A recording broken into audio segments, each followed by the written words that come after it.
All right. So today for my interview, I have Dustin here. And Dustin, I want you to introduce yourself to the class and you can tell a little bit about yourself. What's up, class? My name is Dustin Elizondo, inmate number 698175, and I was sentenced to prison in 2014. I was given a 21-year sentence for 3 consecutive counts of attempted murder. I go for judicial release in the early part of 2024. All right, Dustin, how has your mental health declined since being incarcerated? I think the biggest detriment to my mental health has been the isolation aspect. Right. Like the being separated from culture,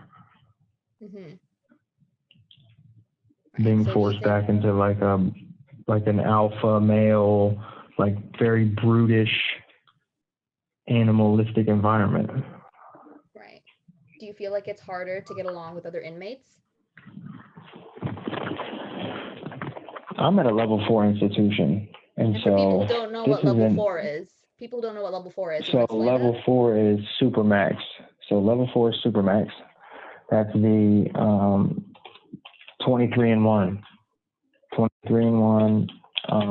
You're in your cell 23 hours a day by yourself. You got a sink, a toilet, and a steel door. And you get out for 1 hour a day. And so Toledo Correctional is invitation only, which means you have to earn your place at this prison. And so everybody here has earned their place, and so it's easy to get along. Like, we stay out of each other's way. All right. So basically what you see on TV is nothing compared to what actually happens in real life. Some of it is, yes. 60 Days In got it right.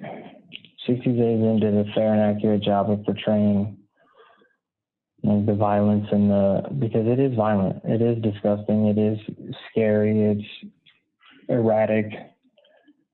But it is what it is.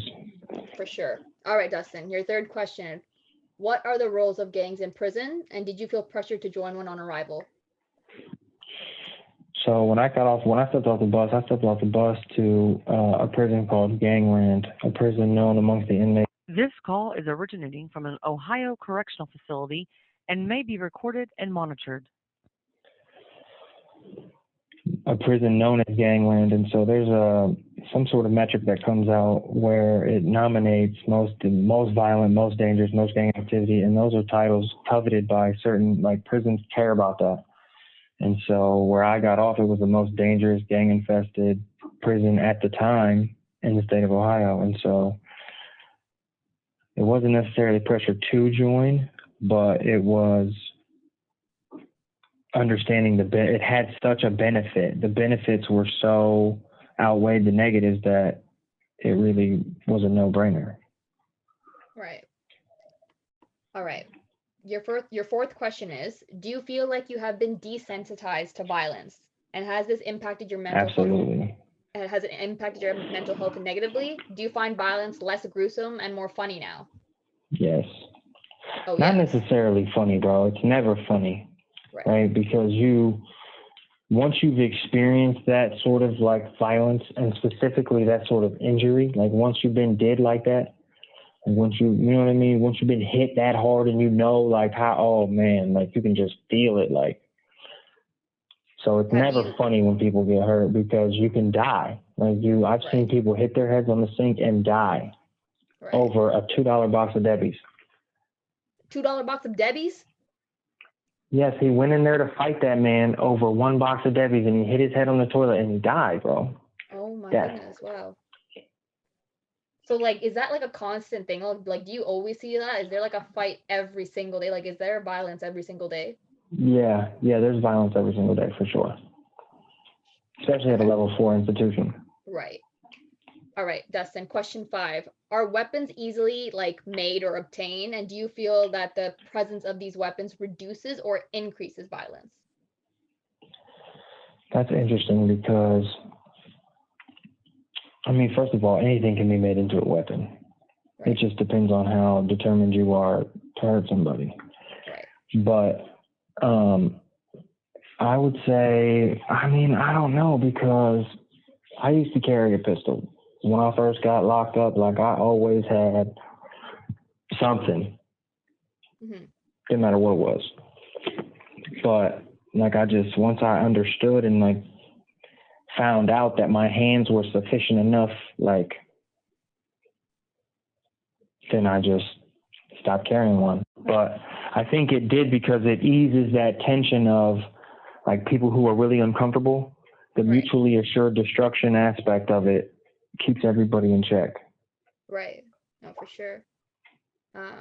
So like, is there like a constant fear that like, you know, kind of when you're walking down the hall or whatever, that someone might come up behind you and try to shank you? Yeah, I mean, so guys usually try to we walk together.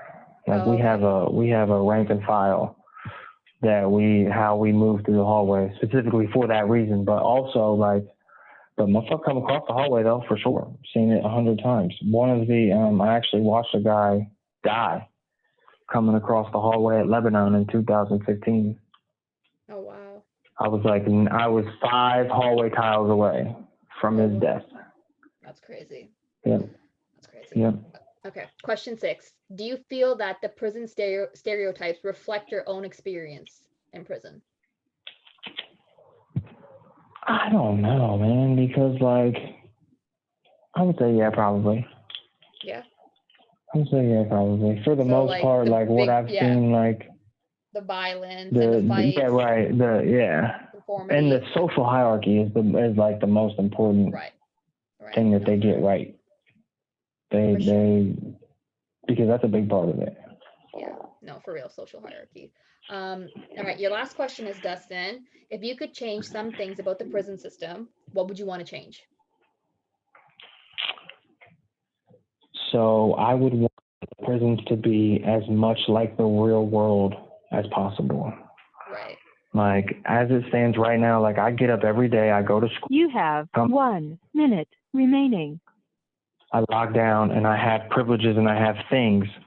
And like, I have access to do shit. And so the things that we do and the things that like guys should be able to have that to look forward to, because they need to get in a good routine. If you don't get in a good routine of doing the right thing and having a routine, you're never going to make it. So guys need more privileges. Right. Well, I know you have a minute left, so we're going to wrap it up. This call is originating from an Ohio correctional facility and may be recorded and monitored. We're going to wrap it up real quick. Thank you, Dustin, for being on this interview. And I hope the class learned some stuff. Thank you so much. Bye. Have a good one. Listen to my podcast.